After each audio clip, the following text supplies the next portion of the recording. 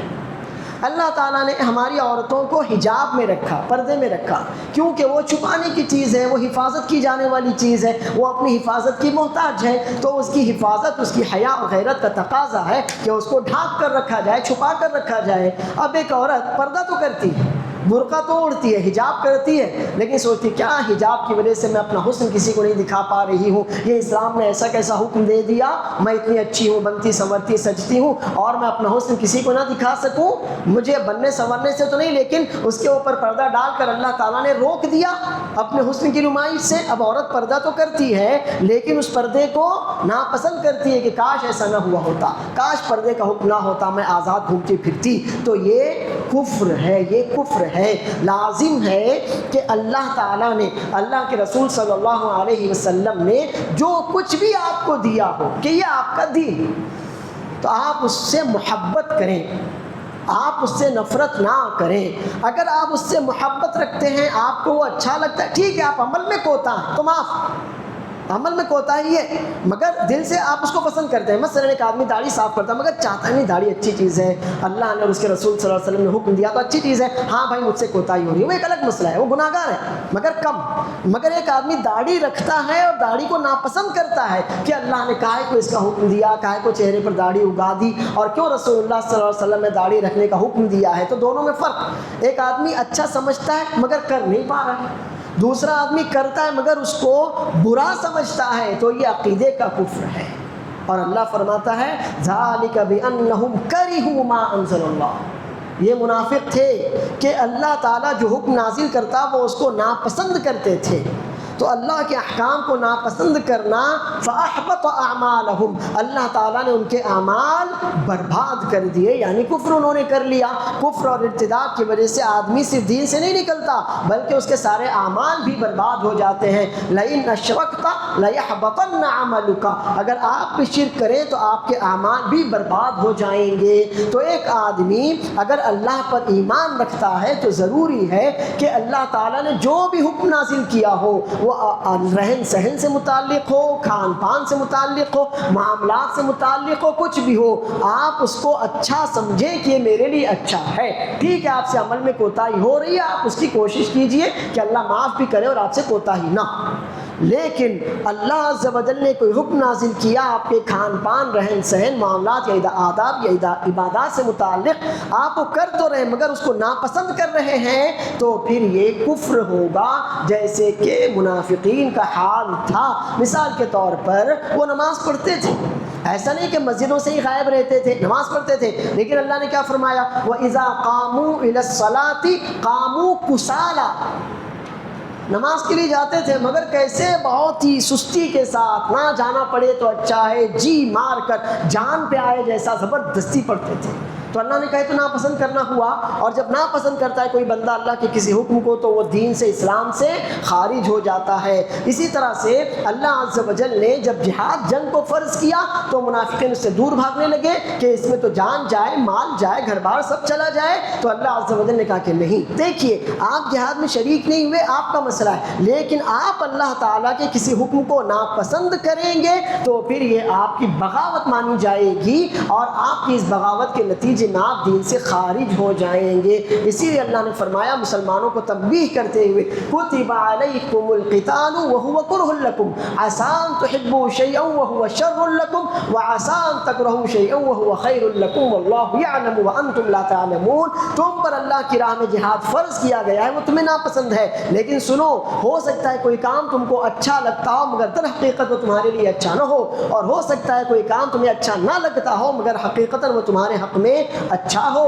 اللہ جانتا ہے، تم نہیں جانتے، اس لیے اپنے سارے معاملات اللہ کے حوالے کر دو، اور اللہ نے جو حکم دیا اس کو پسند کرو، اس سے محبت کرو، اس کے بجا لانے میں اللہ کی رضا سمجھو، اس کو ناپسند نہیں کر سکتے۔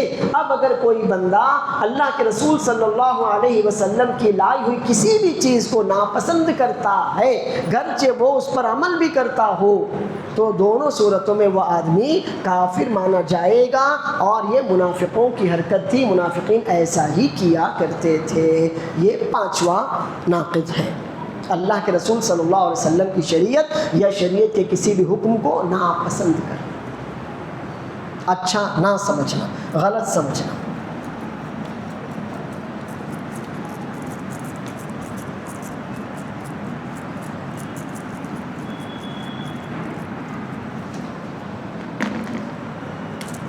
چھٹا ناقض ہے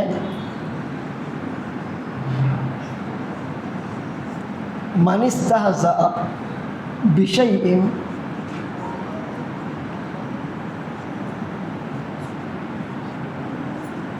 من دین اللہ او ثوابہ او عقابہ کفر۔ مذاق اڑانا، اللہ تعالیٰ کے دین میں سے کسی بھی چیز کا مذاق اڑانا، یا اللہ کے ثواب کا مذاق اڑانا، یا اللہ کی سزا کا مذاق اڑانا۔ اگر کوئی آدمی دین سے ثابت شدہ کسی بھی چیز کا، صلاۃ ہو، زکوٰۃ ہو، حج ہو، کوئی بھی عمل ہو، دین سے ثابت شدہ کسی بھی چیز کا مذاق اڑاتا ہے، یا اللہ نے جس ثواب کا وعدہ کیا اس ثواب کا مذاق اڑاتا ہے، یا اللہ نے جس عذاب کی دھمکی دی مثلا جہنم، اس کا مذاق اڑاتا ہے، تو وہ کافر ہے، وہ کافر ہے۔ وہ ٹھیک ہے، وہ مانتا ہوگا، لیکن مذاق اڑاتا ہے نا، تو وہ کافر ہے۔ مثال کے طور پر غالب کا ایک شعر، غالب ایک شاعر گزرا ہے ہندوستان میں، بہت سے لوگ اس کو بہت شوق سے پڑھتے ہیں، اثنا عشری شیعہ تھا، ٹھیک ہے، شاعری کی بات الگ ہے۔ اس کا ایک شعر ہے، کیا کریں گے لے کے ایسی جنت کو، سنو آپ، اور اللہ سے توبہ بھی کرو، اور شیخ کے لیے بھی توبہ کہ اللہ سے دعا کرو اللہ شیخ کو بھی معاف کرو۔ وہ کہتا ہے کیا کریں گے لے کے ایسی جنت کو جس میں ہزاروں برس کی حوریں ہوں۔ سنا آپ نے کیا کہہ رہا ہے وہ؟ کیا کریں گے لے کے ایسی جنت کو جس میں ہزاروں برس کی، یعنی بڈھیاں، ایسی جنت کو لے کے ہم کیا کریں گے جس میں حوریں ہیں لیکن کیسی ہیں وہ؟ خوسٹ، ہزاروں برس کی بڈھیاں ہیں، تو ایسی جنت کو نعوذ باللہ۔ آپ سوچ ہی رہے ہوں گے آگے وہ کیا کہتا ہے، تو وہ کس چیز کا مذاق اڑا رہا ہے؟ ثواب، اللہ کی جنت کا مذاق اڑا رہا ہے نا وہ، تو یہ کفر ہے۔ ایسے ہی اللہ کے رسول صلی اللہ علیہ وسلم کے زمانے میں ایک پہلوان تھا کفار مکہ میں، بہت مضبوط، ہٹا کٹا اور پہلوان تھا۔ جب اس کے سامنے یہ آیت پڑھی گئی علیہا 19 کہ جہنم کے جو داروغہ ہیں ان کی تعداد 19 ہے، سورہ مدثر، علیہا 19، جہنم کے جو داروغہ فرشتے ہیں ان کی تعداد 19۔ تو اس نے کہا 19 کو تو میں اکیلا ہی کافی ہو جاؤں گا، 1 10 ادھر 9 ادھر، غائب سب کے سب، تم سب آرام سے جنت میں چلے جانا۔ تو یہ کیا ہے؟ یہ اللہ کے عذاب کا مذاق اڑانا ہوا کہ نہیں ہوا؟ وہ تو کافر تھا. لیکن اگر کوئی مسلمان بھی اس طرح کا مذاق اڑاتا ہے تو وہ اسی کے نقش قدم پر چلنے والا مانا جائے گا. اس سلسلے میں صحیح بخاری اور صحیح مسلم کی ایک حدیث آپ کے سامنے رکھتا ہوں جو اس مسئلے کو اور زیادہ دلیل کے ساتھ واضح کرے گی. غزوہ تبوک کا موقع تھا، سخت دھوپ تھی. آپ کی یہ دھوپ تو کچھ بھی نہیں اس کے مقابلے میں، سخت ترین دھوپ تھی. اور رسول اللہ صلی اللہ علیہ وسلم تبوک، یہ مدینے سے خیبر اور خیبر سے آگے جب آپ جائیں گے سعودی عرب کے نارتھ جہاں نیوم سٹی بن رہا ہے نا تبوک، وہاں پر بڑا شہر ہے تبوک، سعودی عرب کے نارتھ میں، شمال میں. وہاں پر رسول اللہ صلی اللہ علیہ وسلم غزوے کے لیے گئے تھے مگر جنگ نہ ہو سکی اور واپس آ رہے تھے. جب واپس آ رہے تھے تو کچھ منافقین بھی ساتھ میں تھے. انہوں نے کہا، صحابہ کرام کو دھیان میں رکھتے ہوئے ان کے بارے میں انہوں نے طنز کیا اور کہا ما رأینا مثل قرائنا هؤلاء ارغب بطونا ولا اکذب السنتا ولا اجبن عند اللقاء. ان منافقوں نے کہا میں نے ہمارے ان مولویوں سے زیادہ، ہم نے ہمارے ان مولویوں سے زیادہ برے لوگ نہیں دیکھے.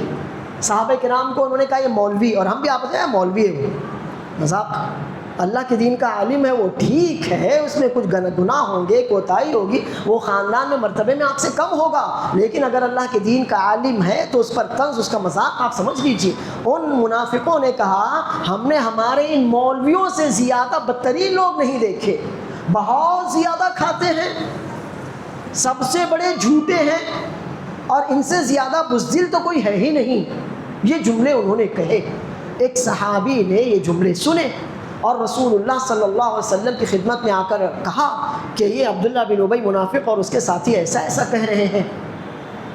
اب ان منافقوں کو بھنک لگ گئی کہ ہماری شکایت ہو گئی، تو وہ رسول اللہ صلی اللہ علیہ وسلم کے پاس دوڑے ہوئے آئے. آپ جا رہے تھے، آپ کی اونٹنی پکڑ لی اور کہنے لگے اللہ کے رسول صلی اللہ علیہ وسلم نہیں ہم نے تو ایسا کچھ نہیں کہا تھا، ہم تو بس آپس میں ہنسی مذاق کر رہے تھے اور راستہ گزارنے کے لیے ایک دوسرے کو لطیفے سنا رہے تھے یا بات چیت کر رہے تھے تاکہ دل بہل جائے، راستہ کٹ جائے، دشواری آسان ہو جائے. تو راستہ گزارنے کے لیے، وقت گزارنے، دل بہلانے کے لیے ہم آپس میں ہنسی مذاق کر رہے تھے. اللہ عز و جل نے آیتیں نازل فرمائی، سورہ توبہ 10واں پارہ، وَلَئِن سَأَلْتَهُمْ لَيَقُولُنَّ إِنَّمَا كُنَّا نَخُوضُ وَنَلْعَبُ قُلْ أَبِاللَّهِ وَآيَاتِهِ وَرَسُولِهِ كُنْتُمْ تَسْتَهْزِئُونَ لَا تَعْتَذِرُوا قَدْ كَفَرْتُمْ بَعْدَ ایمانکم.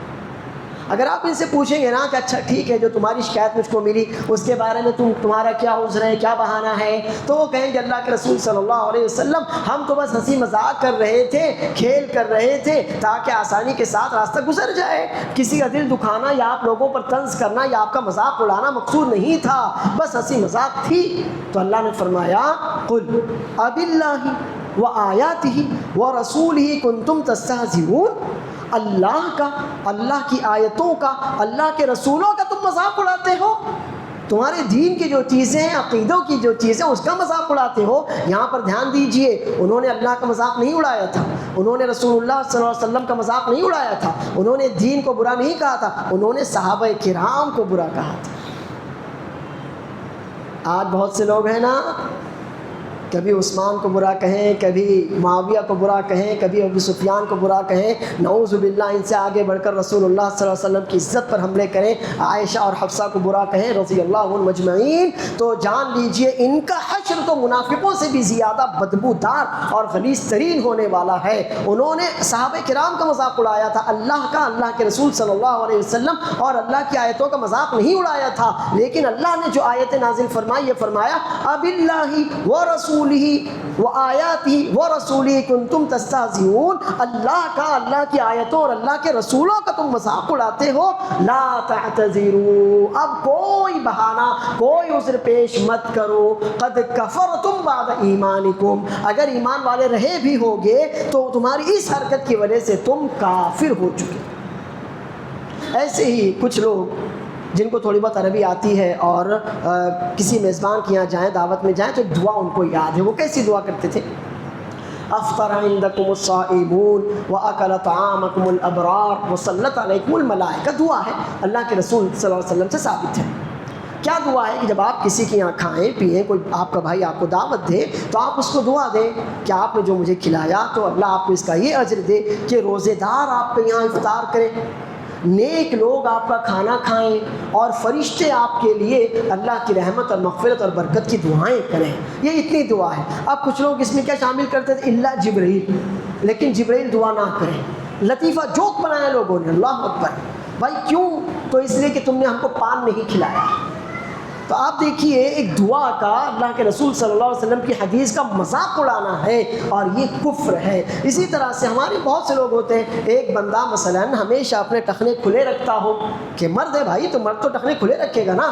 ایک بندہ ماشاءاللہ اپنی داڑھی اچھی رکھتا ہو، یا نمازوں میں سب سے پہلے حاضر ہوتا ہو. تو کچھ ہوتے ہیں لوگ اس ٹائپ کے معاشرے میں، ارے وہ تو جانے دو، گیا وہ ہاتھ سے، کیا وہ چھوٹے بھائی کا کرتا اور بڑے بھائی کا پاجامہ ایسا کچھ بھی پہنتے ہیں. نہیں بھائی، وہ شریعت پر عمل کر رہا ہے. وہ اپنے ٹخنے کھلے رکھتا ہے کیونکہ اس کے رسول صلی اللہ علیہ وسلم نے اس کا حکم دیا. وہ داڑھی رکھتا ہے کیونکہ اللہ کے رسول صلی اللہ علیہ وسلم نے اس کا حکم دیا. یا وہ نمازوں میں سب سے آگے رہتا ہے کیونکہ یہ تو ایک مومن کی شان ہے، مساجد اس کی عبادتوں سے آباد ہیں. تو اگر اس طرح کا کوئی بندہ کوئی نیکی کرتا ہو اور آپ اس کی نیکی کو ٹارگٹ کر کے اس کا مذاق اڑاتے ہیں، کوئی بندہ کوئی نیکی کر رہا ہے، صدقہ و خیرات کرے، جیسے کہ صحابہ کرام صدقات کرتے تھے نا، تو منافقین اگر کوئی صحابی زیادہ صدقہ لے کر آتا تو کہتے ہیں ارے یہ ریاکار ہے. اگر کوئی صحابی بیچارے غریب مسکین ہوتے، تھوڑا سا صدقہ لے کر آتے، تو یہ منافق کہتے تھے ارے اللہ کو اس سے صدقے کی کیا ضرورت ہے، اللہ کے پاس ویسے ہی بہت ہے. تو مذاق یہاں کیوں اڑاتے تھے؟ ان کی نیکی کی وجہ سے، صدقہ کرنے کی وجہ سے. تو یہ یاد رکھیے کہ اگر کوئی بھی مسلمان بندہ کوئی نیکی کرتا ہو، اس نیکی میں آگے رہتا ہو، اور آپ اس نیکی کی وجہ سے اس کا مذاق اڑاتے ہیں، تو پھر من استہزأ بشیء من دین اللہ او ثوابہ او عقابہ کفر. جو شخص اللہ کے دین میں سے جو بھی ثابت شدہ چیزیں ہیں ان میں سے کسی بھی چیز کا مذاق اڑائے، یا تو دین کے کسی مسئلے اور حکم کا، یا ثواب اللہ تعالیٰ کے ثواب کا، جنت کا، جیسے کہ میں نے غالب کو ایک شعر بتایا، یا عقاب اللہ تعالیٰ کی سزا کا، اللہ نے جن گناہوں پر جن سزاؤں کی دھمکی یا جہنم کا خوف دلایا ہے. تو ایسی کسی بھی چیز کا اگر وہ مذاق اڑاتا ہے کافارہ، تو ایسا آدمی کافر ہو جائے گا، گرچہ اس کا وہ مذاق اڑانا صرف زبان سے کیوں نہ ہو یا ہنسی مذاق کے طور پر کیوں نہ ہو. تو یہ بہت ہی اہم بات ہے، مجھے اور آپ کو اس کا دھیان رکھنا چاہیے کہ کہیں ایسا تو نہیں کہ انجانے میں ہم کسی نیکی کرنے والے کی اس نیکی کو ٹارگٹ کر کے مذاق اڑا رہے ہوں، یا اللہ کے دین سے کوئی مسئلہ کوئی حکم ثابت شدہ ہے اور ہم اس حکم کا اس مسئلے پر اس چیز کا مذاق اڑا رہے ہوں، یا کسی نعمت کا ثبوت قرآن و سنت میں ملتا ہے، جنت میں وہ نعمت ملنے والی ہے، ہم اس کا مذاق اڑا رہے ہوں، یا اللہ تعالیٰ نے کسی عذاب کی دھمکی دی ہو اور ہم اس کا انجانے میں اسے مذاق اڑا رہے ہوں، تو یہ کفر مانا جائے گا. تو اس طرح الحمدللہ ہم نے نواقض اسلام میں سے کتنے نواقض پڑھ لیے ہیں؟ الحمدللہ ہم 6 نواقض اللہ کے فضل اور کرم سے جان چکے ہیں. بس جو ہم نے جانا ہے ان کو اپنے ذہن دل و دماغ میں محفوظ رکھیے. اللہ تعالیٰ مجھے اور آپ کو قرآن و سنت کو سمجھنے، قرآن و سنت کے مطابق اپنے ایمان، اپنے عقیدے، اپنے سلوک اور مزاج کو ڈھالنے کی توفیق عطا فرمائے. آمین. وآخر دعوانا ان الحمدللہ رب العالمین. اب یہ جو 6 نواقض آپ نے سنے ہیں، ان میں سے کسی بھی مسئلے میں آپ کا کوئی سوال ہو تو آپ پوچھ سکتے ہیں.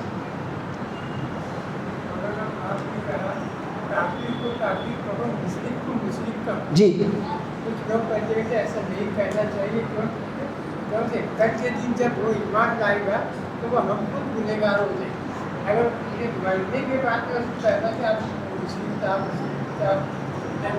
اچھا سوال ہے کہ کچھ لوگ کہتے ہیں مشرک کو مشرک، کافر کو کافر مت کہو. کل جب وہ ایمان لائے گا، بھائی جب ایمان لائے گا تو تھوڑی اس کو مشرک بولیں گے. جب اللہ نے کہا قل یا ایھا الکافرون، تو پریزنٹ حال کے اعتبار سے کہا کہ مستقبل کے اعتبار سے کہا؟ حال کے اعتبار سے. تو اگر ہم کسی شخص کو شرک کرتا ہوا دیکھ رہے ہیں، کافر کو کافر دیکھ رہے ہیں، تو ہم اس کے حال کے اعتبار سے اس کو مشرک اور کافر کہیں گے، اس کے انجام کے اعتبار سے تھوڑی بول رہے ہیں. ایک آدمی جو کسی بت کو سجدہ کر رہا ہے، اب کل وہ ایمان لائے گا نہیں لائے گا وہ کل کی بات ہے نا، آج وہ کافر ہے کہ نہیں ہے، پھر ہم آج کے اعتبار سے بولیں گے. جب وہ ایمان لے آئے گا تو انشاءاللہ ہم اس کو مومن تسلیم کریں گے. زندگی میں بھی بولیں گے نا. اللہ نے جب کہا قل یا ایھا الکافرون، تو مرنے کے بعد بولا کہ ان کی زندگی میں بولا اے کافروں؟ تو زندوں کو بولا کہ مرے ہوئوں کو بولا؟ زندگی میں بولیں گے ان کا. اور ہم نے حدیث بھی بتائی نا کہ کافروں سے ہم کو جو حکم دیا گیا اسلام اور کفر کی جنگ، تو مرے ہوئوں سے جنگ کریں گے کہ زندوں سے جنگ کریں گے؟ جنگ کس سے ہوگی؟ تو زندگی کے اعتبار سے جو پریزنٹ ہے اس حال کے اعتبار سے حکم لگایا جاتا ہے، مستقبل کا اعتبار اللہ کے پاس ہے۔ ابھی 4 نواقص باقی ہیں، ظہر بعد درس میں شریک رہیے۔ اللہ تعالیٰ مجھے اور آپ کو علم دے، اس عمل پر عمل کی بھی توفیق دے۔ اور کوئی سوال نہیں ہے کسی کا؟ سوال ہے پوچھیے، ورنہ ابھی میں جب بیٹھوں گا تو میرے پاس آئیں گے شیخ شیخ شیخ شیخ، تو ابھی پوچھو۔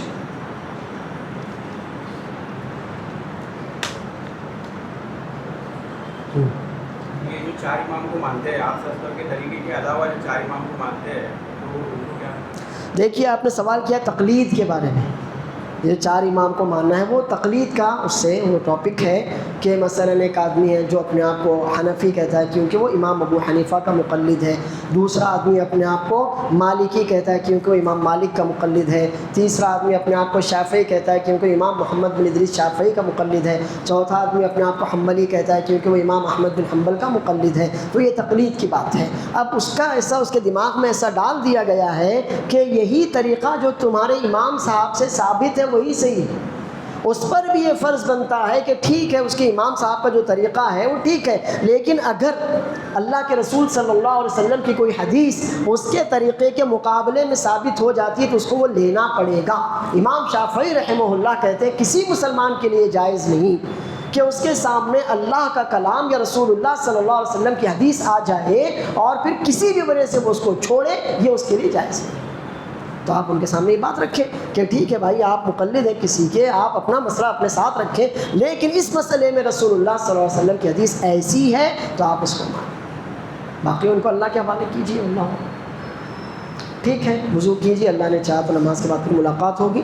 وباللہ التوفیق وآخر دعوانا الحمد للہ رب العالمین۔ السلام علیکم ورحمۃ اللہ وبرکاتہ۔